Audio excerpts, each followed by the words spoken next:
Ito na nga yung part 2 ng ating naging ride sa Mailagan to Divilacan ngayong October 2025. Sa episode na to ay mayroon pa nga tayong nakitang na stranded na sasakyan dito sa may taas ng bundok o sa kalagitnaan ng Sierra Madre. Ano kayang nangyari sa pickup na to? Kulay maroon, baka kilala nyo may-ari nito mga kuys. Sa episode na to ay narating na nga din natin yung bayan ng Divilacan, Isabela Province, na kung saan tanaw na nga yung dagat mula dito. Napaka-solid at talagang napaka-exciting talaga ng naging ride natin na to mga kuys. Bilang isang motovlogger na taga Isabela Province, nakaka-proud talagang marating ang lugar na to. Yung feeling na naka-unlock ka ng bagong lugar na hindi basta-bastang napupuntahan. Make sure na papanoorin mo ng buo ang video ito at ipapasyal ko kayo rito.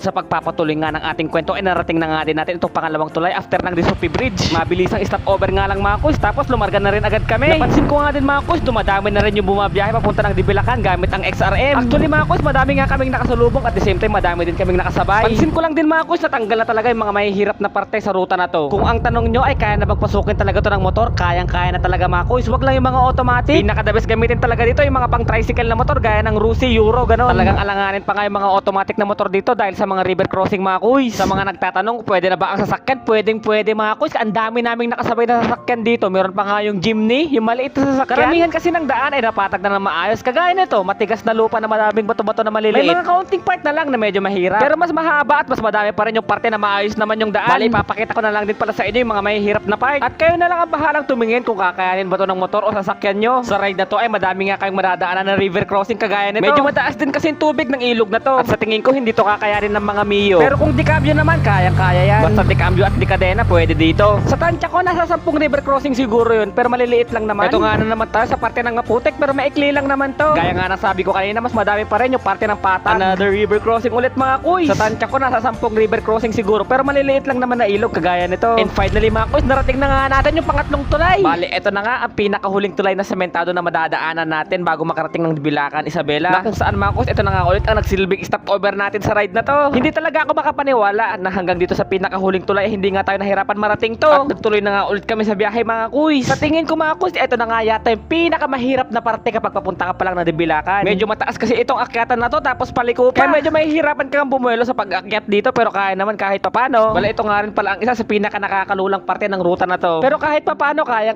naman, nakakalula lang talaga siyang tignan. Grabe, ang bango talaga sa lugar na to. Yung tipong ma-appreciate mo talaga yung mga amoy ng puno. Literal na amoy gubat ba? Napakasarap talagang huminga sa lugar na napakalinis ang hangin kagaya nito. Bali, ito nga pala ang isa sa pinakamahirap na parte noon. Bali, 6 months ago, madaming ang tabla dito. Yung tipong kailangan yung ukudin yung motor habang tinutulak sa may tabla. Kahit na paano nga mga kus, kahit mukha siyang lusak, kayang-kaya naman siyang motorin. Sa pagpapatuloy nga ng ating biyahe, may nadaanan na nga rin tayong sasakyan na nakapark dito. Ano kaya nangyari sa sasakyan na to? Nasiraan kaya to? Sa pagkakaalam ko, wala namang kabahayan dito sa parte ng Sierra Madre na to eh. Kulay red na Isuzu pick up yata to eh, kung di ako nagkakamali. At dito nga mga kus, nadaanan na rin natin yung tinatawag nilang V-cut dito. Sobrang lalim nga na pababa to, tapos bigla ang sobrang taas na paakyat naman. Tapos sa bandang kaliwa mo ay napakalalim. Talagang nabangin ang nag-aantay sa'yo kaya hindi ka nga pwede magkamali dito. Bale, ito na nga yung pinakamahabang river crossing na gagawin nyo sa ride na to mga kuys. Mahabang ilog pero mababaw lang naman. Sa parte nga ng ruta na to, medyo nahirapan tayo dito. Sobrang dulas din talaga ng mga damuhan na to, tapos napakalambot pa ng putik niya. Bale, ito na nga yung pinakahuling river crossing na pagdadaanan nyo sa ride na to. And finally, ay narating na nga natin yung tulay na kahoy ng Divilacan, Isabela. Narating mo na rin ba ang tulay na to? Paiwan naman sa comment section ng video ito. Hindi ko talaga lubos akalain na nakabalik nga ulit tayo sa lugar na to mga kuys, kasamang mga kaibigan natin na to. Sobrang saya ko talaga ng mga time na to. Sa napakahabang biyahe nga natin sa gubat, ito na nga yung pinakaunang bahay na nakita ko sa ride na to, na kung saan parte na nga to ng barangay sa Pinit, Divilacan, Isabela. Madali na nga lahat ng daan dito mga kuys, wala nang mahirap na parte. Pwede na nga kayo mag-relax kapag nandito na kayo sa parte ng ruta na to. And finally, nakarating na nga tayo sa landmark ng Divilacan, Isabela. Welcome mga kuys sa bayan ng Divilacan, Isabela Province. At kung sakali man umabot ka sa part ng video na to, ay pwede bang i-comment kung taga saan ka para malaman ko naman kung hanggang saan umabot ang video na to.